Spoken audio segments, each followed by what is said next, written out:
I'm asking the question, will you follow Jesus Christ, peace be upon Lord today? If someone slaps you on one cheek, will you offer the other? There are many people waiting in the queue. Will you do that? I'm sorry? There are many people waiting in the queue. Okay. Will you follow Jesus' law? If someone slaps you, will you offer the other? No, but that is wrong then. According to me, it is wrong. According to you, it is correct, now.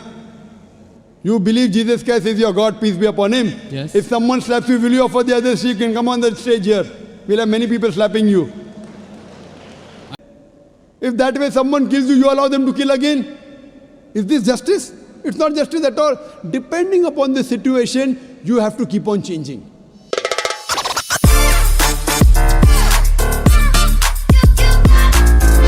Shalom saudara-saudara, salam 5 roti, 2 ikan, buka hati, diberkati Tuhan. Kembali saya akan menanggapi Zakir Naik ya. Beliau ini memang sangat sering dan sangat suka sekali menyalah-nyalahkan Alkitab. Dan entah kenapa saya jadi merasa agak terbeban juga, punya tanggung jawab juga untuk menjawabnya. Karena mungkin saja ada saudara-saudara kita, anak-anak Tuhan, yang gelisah dengan tuduhan-tuduhan beliau dan berusaha mencari jawab. Apakah iman kita bahwa Alkitab firman Allah bisa kita pertanggungjawabkan, bisa kita jelaskan dengan logis, ya. Dan kali ini saya akan menanggapi pernyataan Zakir Naik yang mengatakan bahwa ajaran Yesus itu salah. Gospel of Matthew chapter number 5 verse number 38. It has been said of the old times that an eye for an eye and tooth for a tooth. But I say unto you, whosoever takes a shirt, give him the cloak. Whoever walks with you 1 mile, walk with him twain. Whosoever offers you one cheek, offer him the other. They misunderstood the law. An eye for an eye and tooth for a tooth means there should be justice. That doesn't mean someone by mistake, a child is playing cricket, and if the ball hits the eye, that doesn't mean you break his eye. It means that people misunderstood. They are following the law by the letter, not by the spirit. What you have to realize that it means that if by mistake someone is playing cricket and suppose the ball hits the eye, that doesn't mean that you have to take the eye of the boy. I'm asking the question, will you follow Jesus Christ, peace be upon Lord today? If someone slaps you on one cheek, will you offer the other? There are many people waiting in the queue. Will you do that? I'm sorry? There are many people waiting in the queue.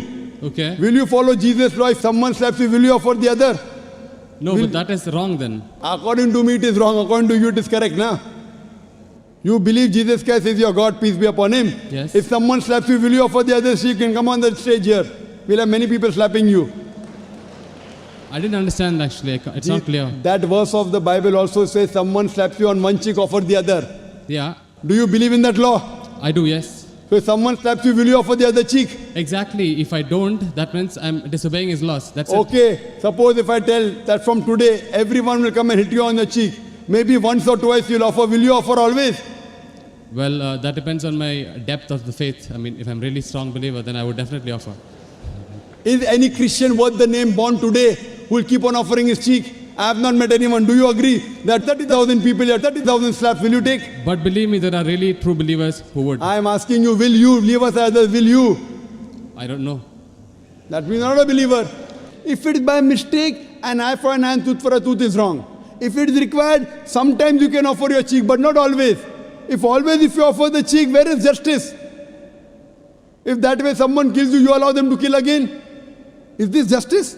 It's not justice at all. Depending upon the situation, you have to keep on changing.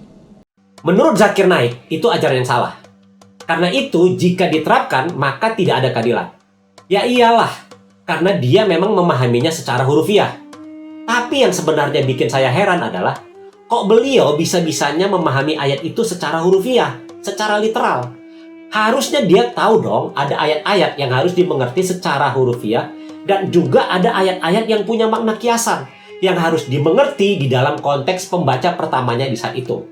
Memahami konteks artinya kita kembali ke masa lampau, ribuan tahun yang lalu, ke dalam dunia perjanjian baru. Kita mencoba memahami apa yang sebenarnya dikatakan Tuhan Yesus di dalam pemahaman, di dalam pengertian, di dalam perspektif orang-orang Yahudi saat itu. Jadi, kita tidak boleh melihat ayat itu dengan pemahaman kita saat ini.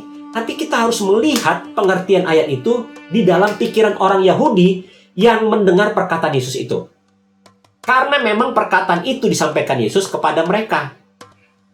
Kita tidak boleh menafsirkan ayat itu seenaknya saja dengan pemahaman kita, dengan pemahaman Anda hari ini.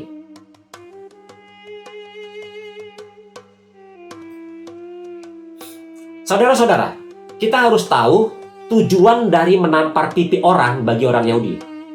Jika kita menampar untuk tujuan menyakiti, maka kita harus menampar dengan memakai bagian depan telapak tangan ya, forehand. Coba kita lihat video berikut.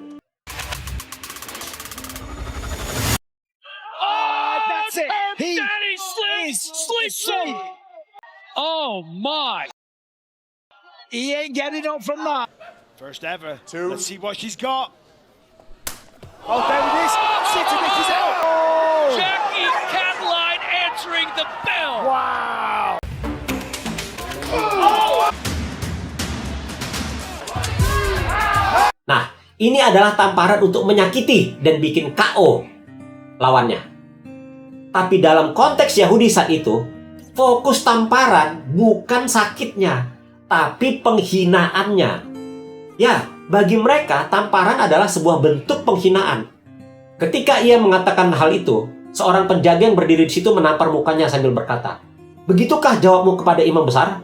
Dan sambil maju ke depan mereka berkata, "Salam, hai raja orang Yahudi." Lalu mereka menampar mukanya.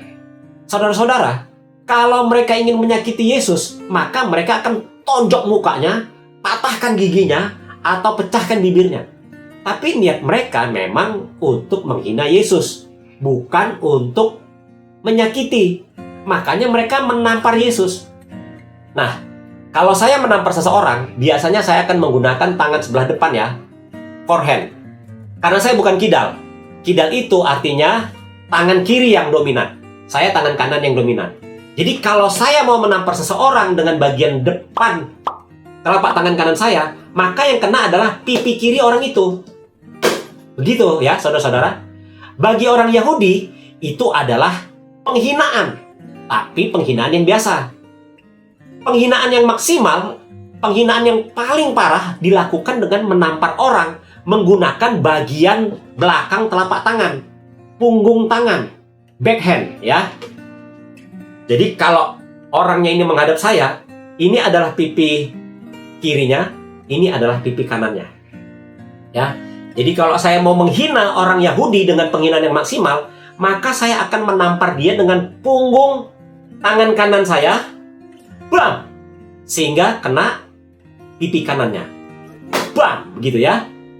Bahkan sampai sekarang pun di Jepang, di Korea Selatan, di Arab Saudi, Nigeria, dan Turki, menampar dengan punggung tangan adalah sebuah penghinaan. Bahkan tindakan itu bisa memicu sebuah konflik yang serius, ya. Tetapi aku berkata kepadamu, janganlah kamu melawan orang yang berbuat jahat kepadamu, melainkan siapapun yang menampar pipi kananmu, berilah juga kepadanya pipi kirimu. Yesus mengatakan, siapapun yang menampar pipi kananmu, berilah juga kepadanya pipi kirimu. Perhatikan baik-baik, saudara-saudara. Ditampar pipi kanan, berikan pipi kiri. Jangan dibalik urutannya, karena itu penting sekali di dalam penafsiran ayat ini. Coba saudara-saudara pikir sebentar. Bagaimana caranya supaya saya bisa tampar pipi kanan orang? Kalau saya tampar begini, yang kena pipi kirinya. Nggak mungkin saya namparnya begini kan? Nggak mungkin saya menamparnya begini. Nggak mungkin. Supaya kena pipi kanannya, karena saya bukan kidal, maka saya harus menamparnya dengan punggung tangan saya. Bam! Gini ya. Nah, kalau ini yang terjadi, maka itu berarti saya sedang benar-benar menghina orang yang saya tampar secara maksimal. State for all that hear your accusation. This fellow said, I am able to destroy the temple of God and to build it in 3 days. I adjure thee by the living God that thou tell us whether thou be the Christ, the Son of God. Thou hast said. Nevertheless, if I tell you, you will not believe. Nevertheless, I say unto you, hereafter shall ye see the Son of Man, sitting on the right hand of power and coming in the clouds of heaven. He hath spoken blasphemy. What further need have we of witnesses? None. What think ye? He is guilty of death.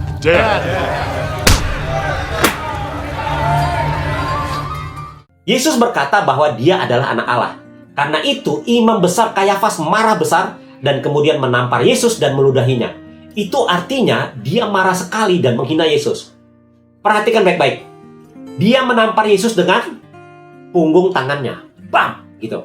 Kalau fokus dia mau melampiaskan emosinya dan menyakiti Yesus, maka dia akan gunakan bagian forehead. Ini lebih punya power. Ini lebih kuat. Ini lebih menyakiti. Atau dia tonjok sekalian. Itu jauh lebih sakit. Sekarang coba kita perhatikan respon Yesus setelah ditampar. Apakah Yesus memberikan pipi kirinya untuk ditampar sekali lagi? No. Tidak. Bahkan di dalam Yohanes 18 ayat 23, Yesus menjawab si prajurit yang menamparnya. Jikalau kataku itu salah, tunjukkanlah salahnya. Tetapi jikalau kataku itu benar, mengapakah engkau menampar aku? Jadi jelas ya saudara-saudara ya. Yesus sendiri tidak mempraktekkan tampar pipi kanan, kasih pipi kiri. Karena memang dia tidak pernah mengajarkan hal itu secara hurufiah. Kalau begitu, apa sebenarnya arti dari perkataan Yesus itu? Sebenarnya, kunci untuk memahami ayat itu adalah jangan kamu melawan orang yang berbuat jahat padamu. Jadi kalau kamu ditampar dengan punggung tangan, yang artinya kalau kamu dihina, meski itu hinaan yang paling parah sekalipun, jangan lawan, jangan membalas. Jadi sudah jelas ya? Tampar pipi kanan, kasih pipi kiri. Bukan seperti yang dimaksudkan oleh Zakir Naik. Itu salah total. Tapi maksud Yesus adalah jangan lawan mereka. Jangan lawan mereka. Jadi kalau selama ini kita berpikir bahwa tampar pipi kanan, kasih pipi kiri itu berlaku secara hurufiah, nggak benar. Yesus sendiri tidak mempraktekannya. Tetapi yang dimaksud Yesus adalah jangan membalas orang yang sudah berbuat jahat pada kita. Salam 5 roti, 2 ikan, buka hati, diberkati Tuhan. Sampai bertemu lagi saudara-saudara.